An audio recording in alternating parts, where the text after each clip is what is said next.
Webinaire.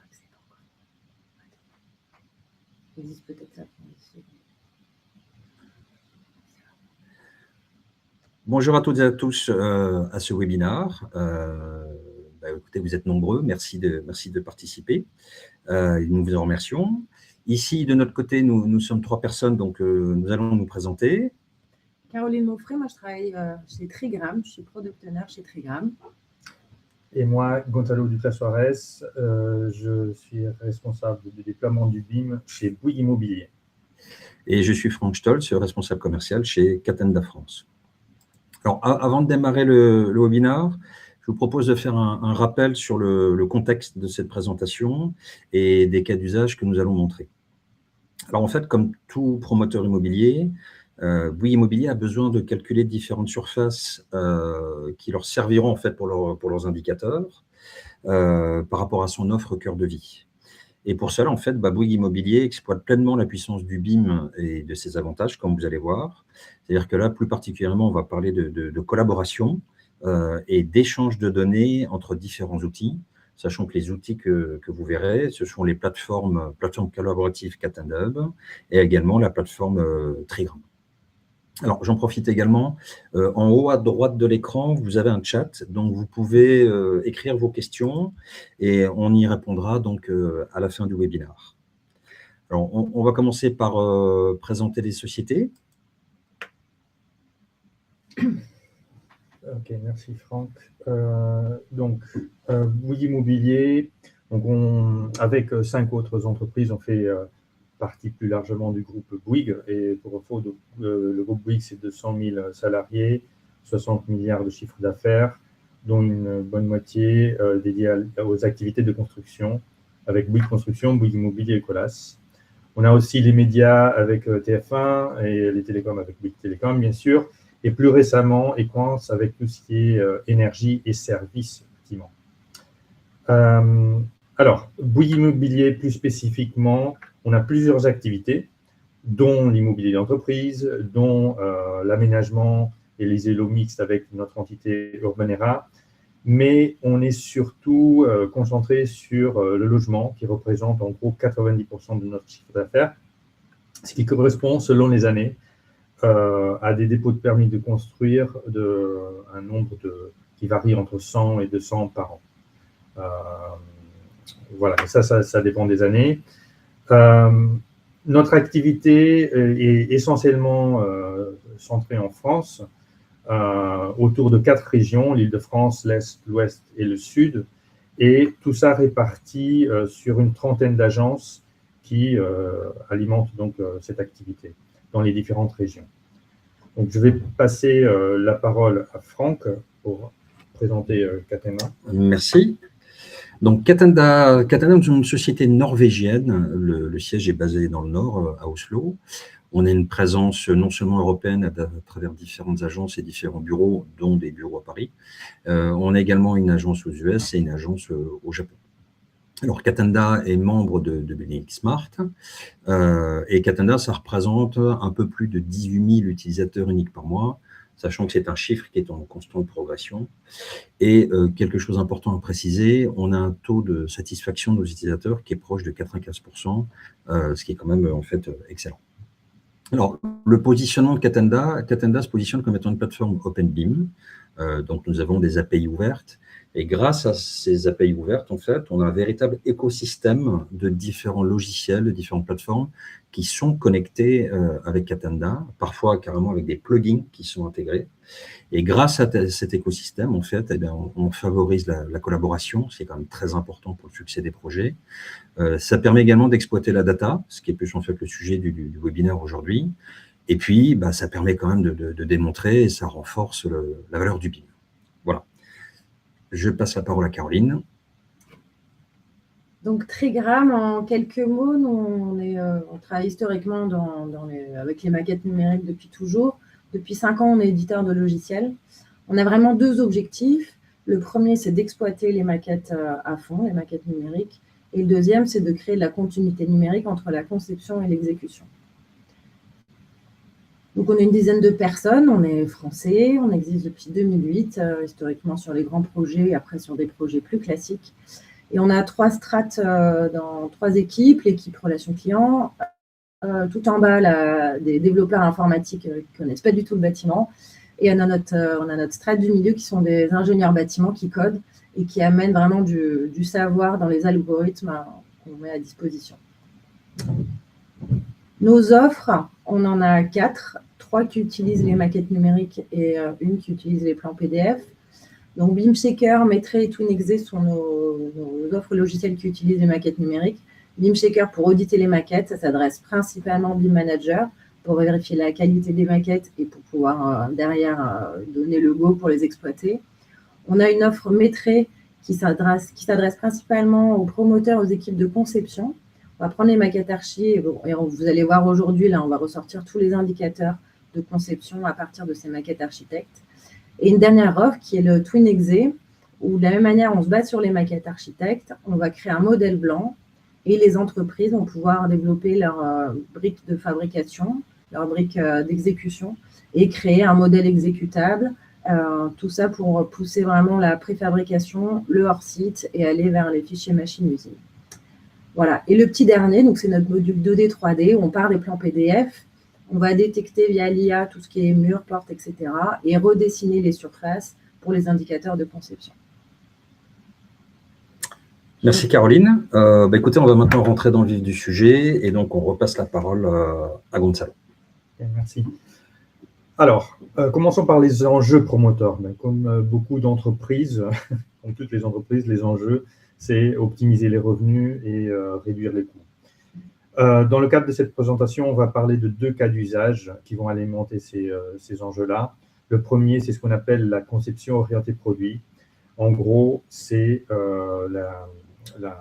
l'utilisation de produits. Quand je parle de produits, je parle par exemple de salles de bain pré-modélisées, d'entrées d'appartements pré-modélisés, de cuisines pré-modélisées qui constituent une bibliothèque. Et après, ces produits, l'idée, c'est de les déployer dans le projet architecte pour derrière pouvoir avoir plusieurs objectifs, dont un, c'est alimenter le configurateur d'appartement qui fonctionne un peu à l'image de ce que c'est aujourd'hui les configurateurs de voitures. Le deuxième cas d'usage consiste à avoir des quantités plus précises. L'idée, c'est de mieux connaître notre projet pour mieux maîtriser ce qu'on a dans notre projet et ainsi mieux maîtriser les coûts. Donc, l'idée, c'est de générer des surfaces, les différentes surfaces dont on a besoin à partir des modèles numériques pour ainsi avoir une meilleure vision sur quels vont être nos coûts. Évidemment, les quantités sont aussi très liées à la notion d'empreinte carbone que vous voyez en haut à droite. Donc, qui maîtrise le coût peut maîtriser aussi derrière aussi le bilan carbone, mieux en tout cas. Nous, on construit plein de bâtiments qui sont tous différents, mais si on regarde dans le détail des appartements, en fait, ils ne sont pas si différents que ça, surtout quand on regarde par exemple les salles de bain. Elles se répètent à quelques centimètres près, c'est toujours la même chose. Donc, c'est dit que ça serait effectivement de la création de la valeur de les rendre identiques, parce que cette différence ne ramène pas de la valeur forcément au client, et par contre, ça nous coûte de l'argent.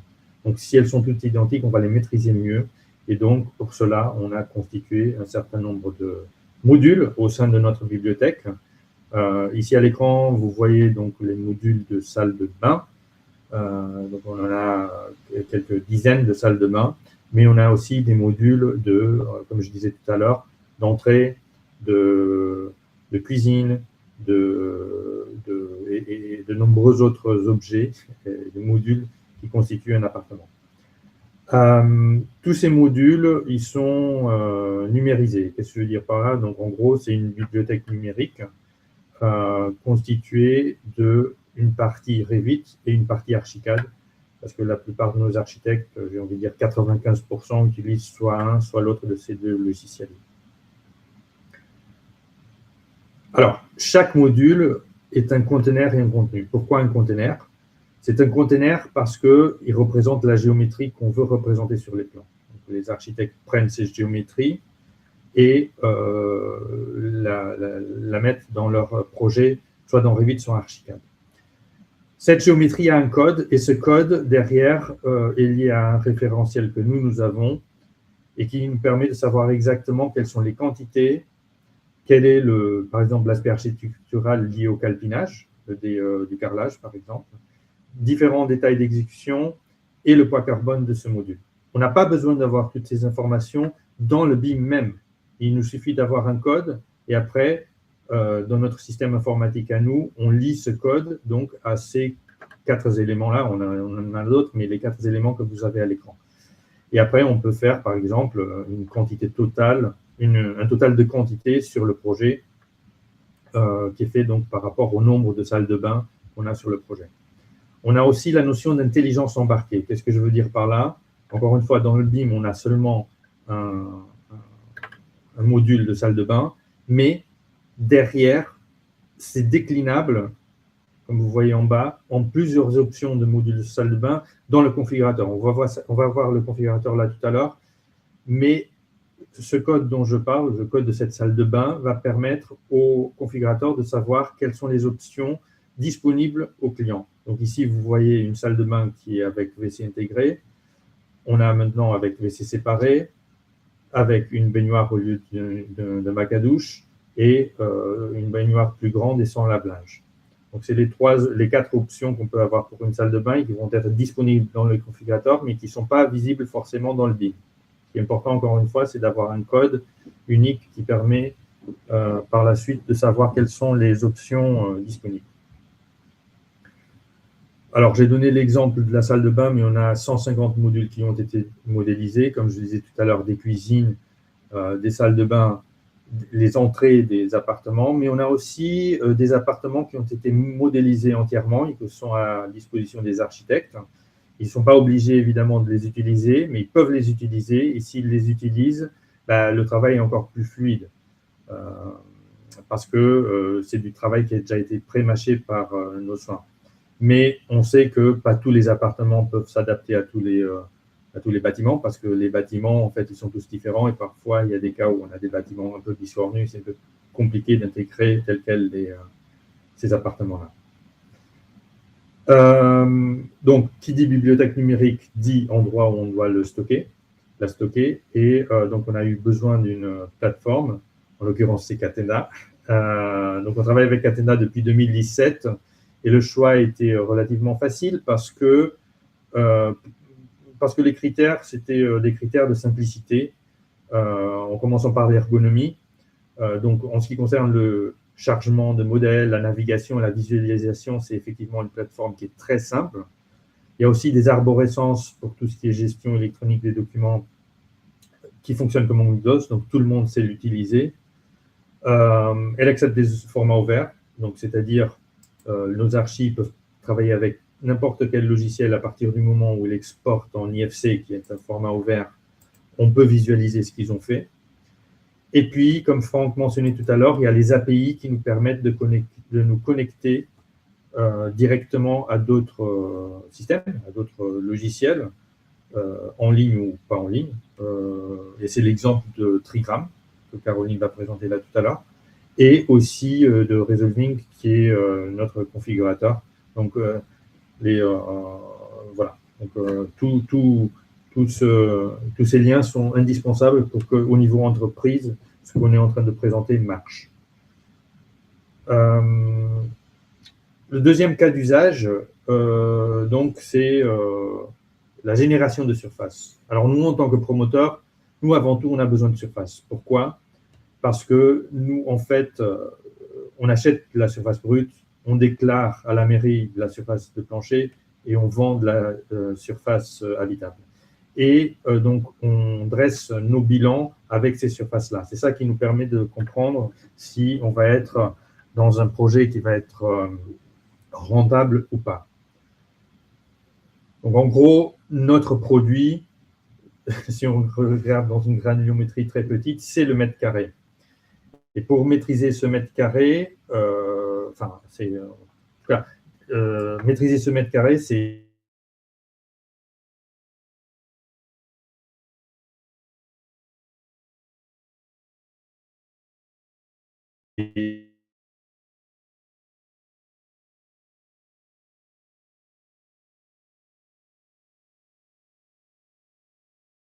c'est indispensable. J'essaie de passer. Ah si, c'est bon. C'est bon, ouais. Excusez-moi. Le problème, c'est qu'en général, les architectes n'aiment pas saisir des données. Et quand on parle de SDP et de SHOB, il faut, pour que ça soit juste, il faut qu'ils répondent à un cahier des charges qui, certes, on a essayé de le faire le plus simple, mais quand même demande un certain nombre de choses, notamment en matière de codification. Et donc, dans la pratique, ce qu'on voit, c'est qu'à partir des maquettes architectes, on a beaucoup de mal à obtenir la surface brute ou la SDP. Donc, on réussit à avoir la SHOB, la SHAB, la surface habitable, parce que c'est facile de mettre dans une pièce des espaces en Revit ou en Archicad. Mais par contre, on n'arrive pas à voir le reste. Et donc, du coup, ça ne nous permet pas de calculer les indicateurs de performance que vous voyez en bas. Et c'est ces indicateurs qui nous permettent à nous d'être critiques par rapport au projet qu'on a en face et de comprendre s'il va être rentable ou pas. Donc, ce qu'on s'est dit, c'est que puisque la géométrie, normalement, elle est bien maîtrisée par les architectes, allons chercher ces surfaces nous-mêmes. On sait que la géométrie est bonne.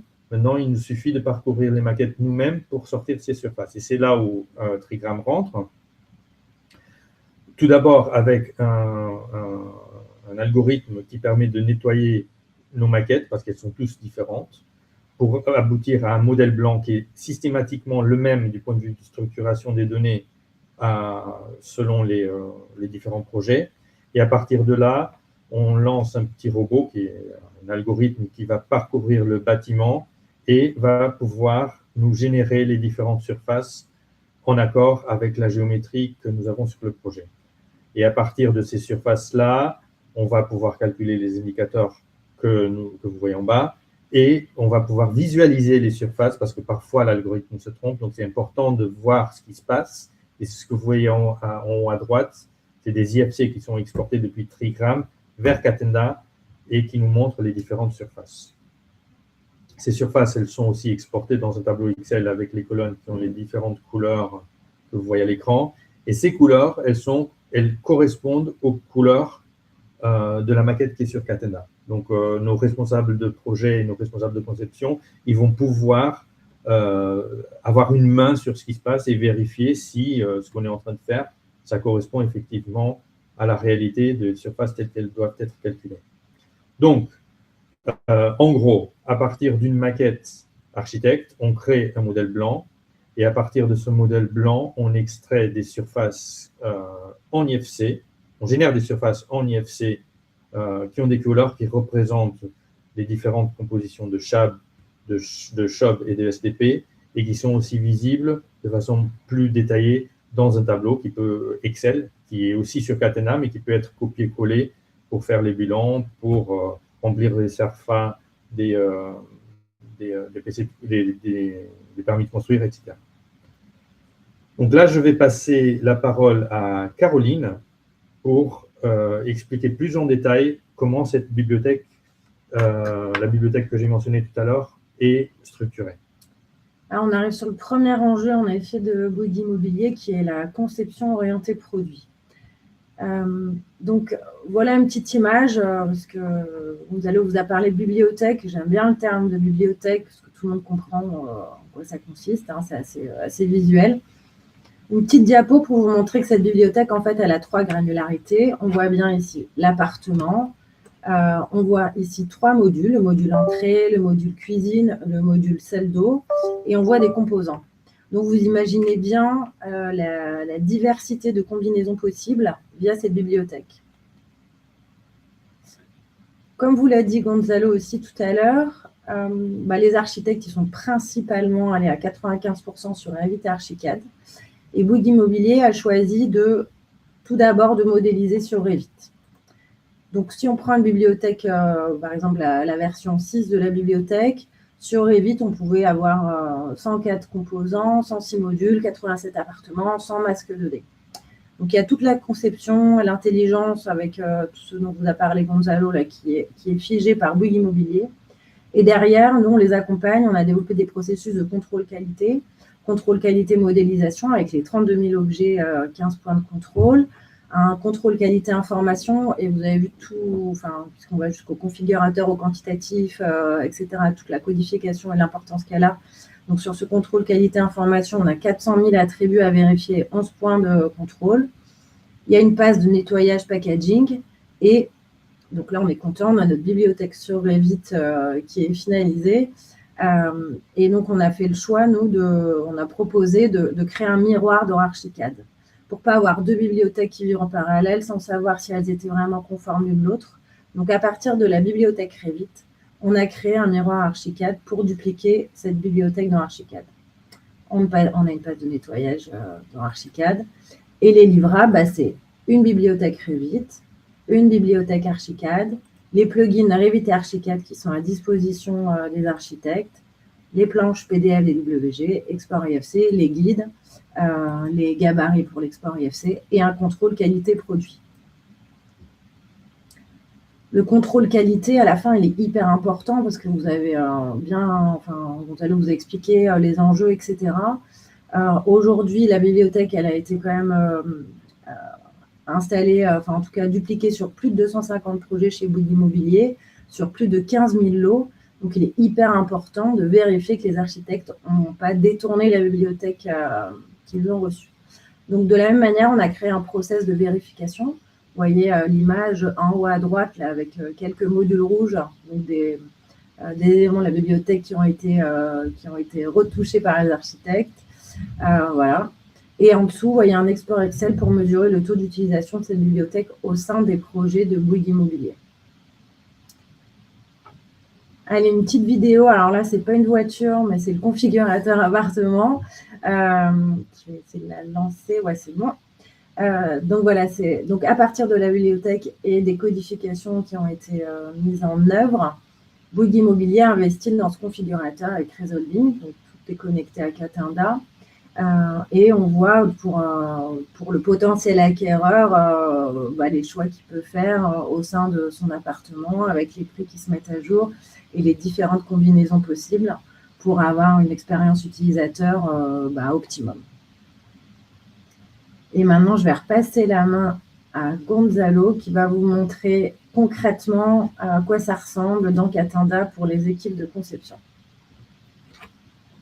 Ok, super. Merci Caroline. Catenda, voilà la page d'accueil. Ici, c'est la page d'accueil du projet BI Démarche Produit. C'est là où on stocke la bibliothèque. Je vais vous montrer rapidement à quoi ça ressemble. Donc, si on vient ici en document, dans bibliothèque, on a notre bibliothèque produit Cœur de Vie. D'ailleurs, Cœur de Vie, comme Franck disait, c'est le nom de notre produit, ça s'appelle Cœur de Vie. Et ici, on a plusieurs choses. Donc, notamment, on a ici donc, un résumé de tout le travail qui a été fait par Trigram dans la modélisation de la bibliothèque. Donc, ici, vous voyez, il y a ce qu'on appelle des règles d'usage, c'est-à-dire il faut que les archis respectent ces gabarits-là de mobilier. Et après, on va voir les cuisines, comme je disais tout à l'heure. On va voir les modules de cuisine aussi, les entrées, des placards. On a aussi des espaces télétravail et des salles de bain. En ce qui concerne le BIM plus spécifiquement, les modèles ils sont à disposition ici. Là, par exemple, on peut vous montrer un appartement. Donc, voilà l'appartement qui ici, il est en IFC. Et certes, ça c'est pour une question de visualisation. Et dans la plateforme, évidemment, on a mis à disposition le correspondant en Revit et en Archicad aussi. Sauf que, comme ce n'est pas Revit, on ne va pas le visualiser ici. Mais c'est exactement la même chose sans les murs mitoyens. Donc, c'est l'intérieur de l'appartement. Ici, on a mis les murs mitoyens pour donner un peu de contexte. En ce qui concerne, donc ça c'est en ce qui concerne les appartements. Après, en ce qui concerne les modules, on a une échelle plus petite, donc on a nos cuisines. On va avoir aussi des entrées. Hop. Bon, ça c'est des placards d'entrée. C'est pas très intéressant à voir, mais c'est très important de l'avoir parce que ça a les dimensions techniques nécessaires. Et puis, on peut descendre un peu plus bas et je vais vous montrer à quoi ressemble une salle de bain.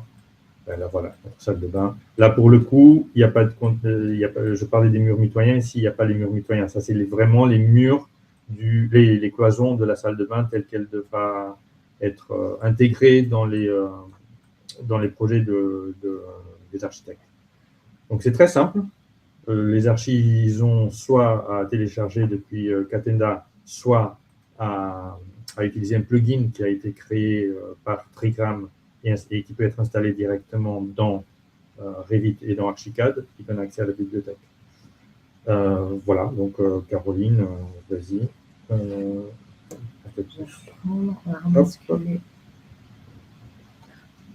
Maintenant, on va vous parler du cas d'usage. Je ne sais pas lancer la vidéo. Ouais. Du cas d'usage numéro 2 dont a parlé Gonzalo tout à l'heure, c'est vraiment de vérifier les surfaces de conception, notamment les surfaces de construction. Donc là, on est au suivi des coûts, de construction. Donc, juste avant de lancer la vidéo, on va ouvrir un peu le capot. Là, on va vous montrer en quoi ça consiste. Donc, pour rappel, je vais vous montrer les algorithmes qui tournent. On se base vraiment sur la géométrie des maquettes. C'est-à-dire qu'on ne va pas regarder les pièces, on ne va pas regarder les paramètres des maquettes et on va vraiment se baser sur la géométrie. Notre volonté, c'est que les architectes ils se concentrent sur la conception et pas sur le remplissage de paramètres. Donc, nos algorithmes, en fait, on demande aux architectes de dessiner des plans comme des fonds de plans sur des logiciels 3D et derrière, on va faire tourner. C'est bon, ça part. Donc, l'architecte, là, il a déposé sa maquette dans Catenda et on va connecter notre logiciel Trigram aux API Catenda et on va récupérer la maquette et les géométries des maquettes. Donc, ça, c'est la première étape. Donc, voilà, on va importer toutes les données, etc. Deuxième étape qui est hyper importante dans les algos, c'est qu'on va vraiment définir les références de projet. Donc là, on va choisir tout ce qui est niveau fini, enfin, on va plutôt supprimer tous les niveaux qui ne nous intéressent pas pour vraiment conserver les niveaux finis. À quoi ça sert? Ça sert vraiment à avoir une vue derrière, parce qu'on va dessiner nos surfaces à partir des objets 3D et on va affecter les surfaces à des niveaux finis. Il faut vraiment, pour une bonne lecture des résultats finaux, on ait la bonne structuration. Et derrière, on a 3 packs d'algorithmes. Et l'objectif de ces algorithmes, c'est de cutcher. De cutcher via du temps machine versus du temps homme, de pas se priver de mesurer. Donc, à chaque itération, on peut lancer les algorithmes. Là, on voit les résultats de la première passe avec les enveloppes et les coques appartements. Donc, voilà le premier algo. Et l'idée, c'est qu'à chaque fois qu'un architecte dépose une maquette, on lance l'algo, on regarde comment ça évolue et on pilote très finement en fait, les projets avec toutes les surfaces associées et tous les indicateurs associés. Là, on a une deuxième passe d'algorithme où on va sortir toutes les surfaces qui vont permettre de calculer les bilans carbone. Donc, on a voilà, les emprises, les façades brutes, façades nettes. On va retrouver les terrasses, les porte-à-faux, les planchers intermédiaires. Et voilà tous les éléments, tous les quantitatifs qui vont permettre de mesurer le bilan carbone et les murs intérieurs de vos œuvres. Et le dernier, où on va prendre là toutes les cloisons intérieures et les portes intérieures et on va typer informatiquement l'ensemble des coques. Donc là, on voit... Donc là, on est content, l'algo, il a tourné, ça a typé des coques. Par contre, même si nous, on pousse l'informatique, on est convaincu qu'il faut une relecture humaine. Et donc, on a une dernière interface qui va permettre au chargé d'opération, du manager, peu importe, de valider si informatiquement, on a détecté les bonnes coques et on les a affectées au bon endroit. Donc là, c'est vraiment la phase d'affectation qui est assez rapide, etc. Donc là, c'est la fin du process. Et je vais basculer maintenant, une fois qu'on a tout typé, je vais basculer sur notre plateforme, sur la plateforme Trigram. Je vais y arriver, tac. Ouais, c'est bon. Donc, tout ce que vous avez vu, là, tous les calculs qu'on a fait, on la bascule sur notre plateforme Trigram. Pour nous, une des doléances, notamment du BIM, c'est qu'on va sortir des tableaux Excel et on ne voit pas forcément la correspondance avec les... On ne voit pas forcément la correspondance avec les objets 3D.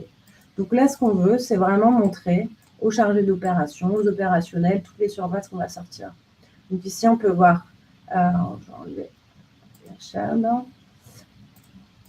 donc la chaux, la chob, la surface taxable, la SDP, les surfaces vitrées, les surfaces de façade, la chab, les surfaces de balcon, etc.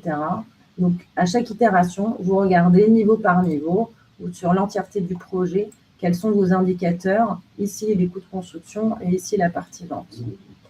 Derrière, je vois que l'heure tourne, on va également ressortir tous les indicateurs qui vont pouvoir permettre de piloter le carbone. Donc, tous les quantitatifs qui vont servir à alimenter vos bilans carbone.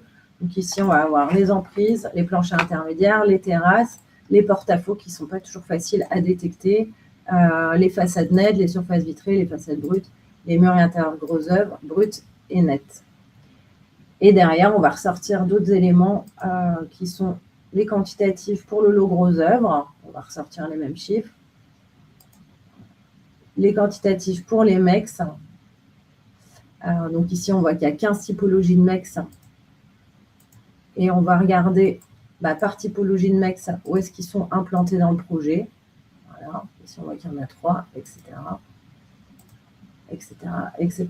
Et le lot menuiserie. Là, donc ici, on est sur la plateforme Trigram, mais Gonzalo vous a dit là, qui centralise toute la partie documentaire et 3D sur Catenda. Donc, on a développé également des algorithmes pour pousser certains résultats sur Catenda. Donc, je vais passer la main maintenant à Gonzalo qui va vous montrer les résultats depuis Catenda. Ok, super. Je vais... Hop. Voilà. Donc, comme Caroline disait, donc, elle vient de montrer sous le capot ce qui se passe. Il n'y a pas forcément tout le monde qui veut regarder sous le capot. Donc, la bonne nouvelle, c'est qu'on n'a pas besoin de regarder toujours sous le capot. Si on ne veut pas, si on veut, évidemment, on peut. Je vous montre dans un projet spécifique qu'est-ce qu'on a besoin comme input et qu'est-ce qu'on reçoit comme output. Si on veut considérer ce que Caroline vient de présenter comme une boîte noire, et on ne veut pas rentrer dedans forcément. Donc, ce que l'architecte doit charger sur la plateforme, c'est tout simplement une maquette. Voilà, une maquette qui est exportée en format IFC depuis Revit, Archicad ou n'importe quel autre logiciel. Dans cette maquette, il faut, que la géométrie soit conforme à ce que l'architecte veut. Mais bon, ça c'est indépendamment de BIM ou pas, c'est la moindre des choses. Ce n'est pas toujours le cas, mais bon. Et avoir nos modules cœur de vie, donc de notre bibliothèque, qui se trouvent dans le projet. Donc là, par exemple, je clique ici, je vais voir que effectivement ça fait partie d'une salle de bain. Et si je clique sur la salle de bain, là, voilà notre module. Donc, il nous faut une maquette avec les modules. Et pour pouvoir situer ces modules, on a aussi besoin des pièces. On n'a pas besoin de toutes les surfaces, comme j'ai mentionné tout à l'heure, mais on a besoin des pièces pour localiser dans le bâtiment chacun de ces modules-là. Et donc, du coup, en gros, on a besoin des espaces, des IFC Space qui se trouvent ici. Là, j'ai sélectionné un avec les codes que vous voyez ici à droite. Ces codes, c'est des choses qu'on intègre dans les gabarits Revit et Archicad que nous, on met à disposition des architectes. Donc ça, c'est le input dont on a besoin. Et le output, déjà, c'est l'analyse cœur de vie, le contrôle de la bibliothèque déployée sur le projet. En l'occurrence, là, c'est la fin d'un projet, donc tout est vert. S'il y avait des modules qui avaient été changés, ils seraient en rouge. Et là, en l'occurrence, tout est vert. Donc, le chargé d'affaires peut être tranquille que les appartements correspondants ils vont bien fonctionner dans le configurateur. Le deuxième output, ça va être les surfaces. Et donc, les surfaces, ça correspond à l'image que j'ai montrée là tout à l'heure. Mais en gros, on peut venir ici, hop, et on peut aller voir ce qui se passe à l'intérieur et voir quelles sont les dimensions. En l'occurrence, ça c'est de la STP qui est en orange. Et voici la surface 936. Évidemment, après, on a mis tout ça aussi accessible dans ce qu'on appelle les sujets. Et si on vient dans les sujets, on peut avoir accès directement à chacun des étages pour la facilité du responsable de projet. Il n'a pas besoin de naviguer tout seul dans l'espace. Il peut aller directement via les captures d'écran qu'on a prédéfinies. Et ici, il peut naturellement aller regarder la surface aussi. Sachant qu'on va voir le fichier Excel disponible sur Catenda. Hop, hop, hop. Et on va le retrouver ici, téléchargeable ou pas, selon le souhait du responsable de conception ou responsable de projet qui travaille sur le projet. Donc voilà comment ça ressemble. Input-output, vous voyez, c'est très simple. Il y a beaucoup de complexité dans le travail qui a été fait, mais l'utilisation, on l'a toujours voulu le plus simple possible, et c'est ce qu'on essaie de faire tous les jours, avec Trigram et avec Catenda. Voilà, donc là je repasse la parole à... Merci Gonzalo, merci Caroline pour cette présentation. Donc on espère que vous avez pu apprécier en fait la collaboration qui est effectuée entre ces différentes plateformes et l'efficacité en fait du BIM pour la gestion de ces projets. On va regarder si on a des questions dans le chat. Pour l'instant, je n'en vois pas. Si vous avez des questions, allez-y, n'hésitez pas.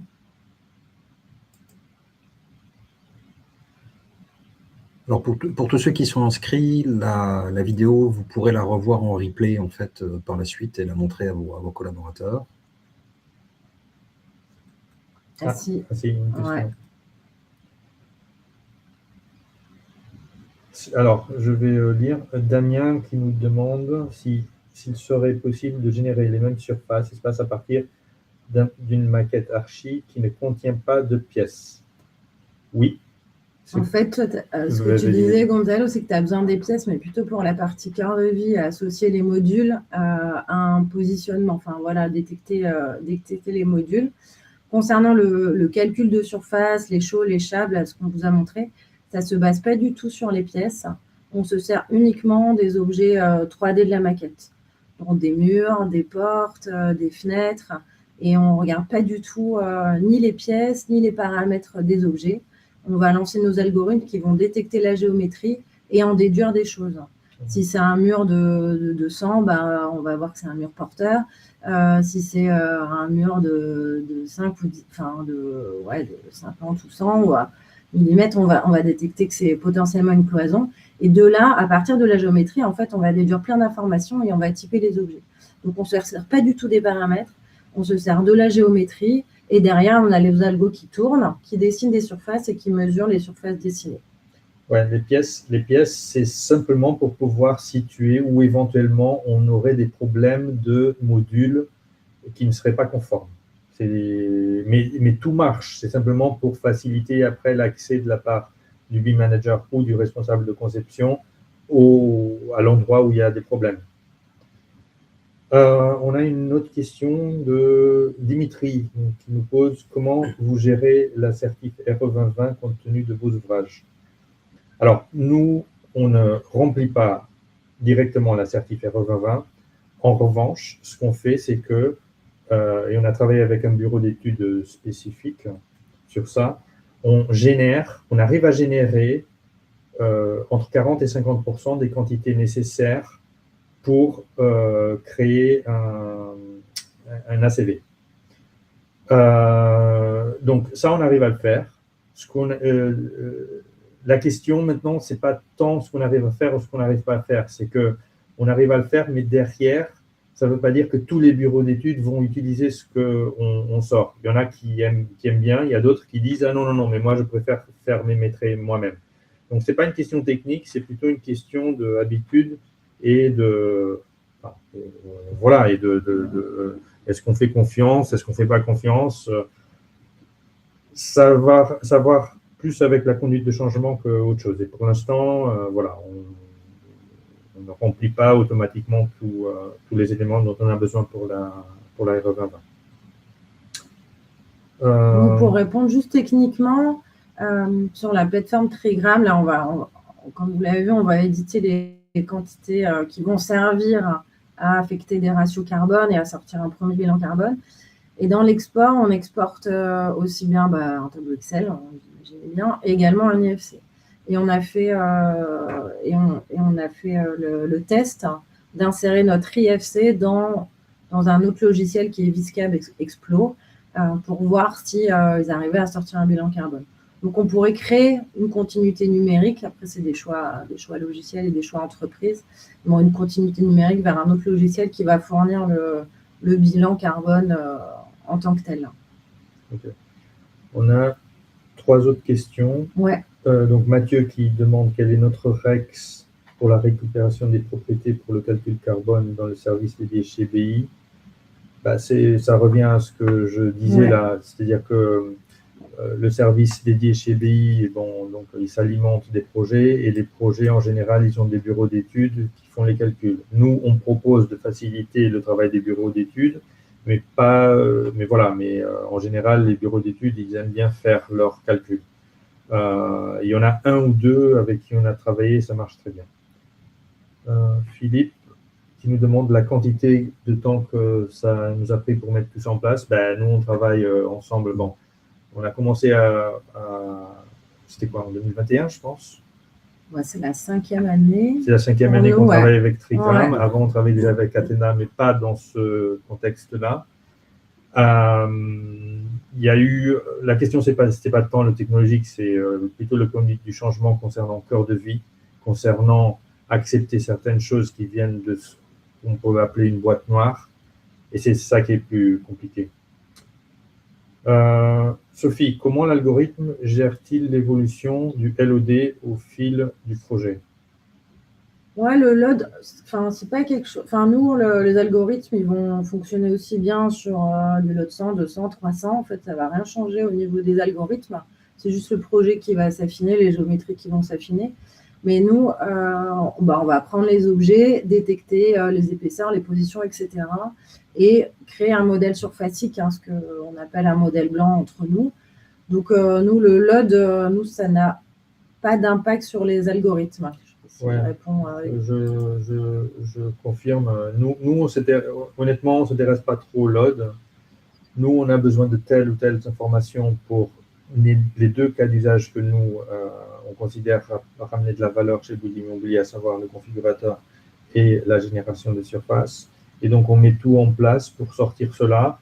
Après, pour moi, la notion de load de 100, 300, 400, ça a à voir avec la notion d'avancement de projet, de APS, APD, pro. Et donc, c'est ce qu'on demande aux architectes. Voilà, donc on ne rentre pas plus dans le détail, on fait pas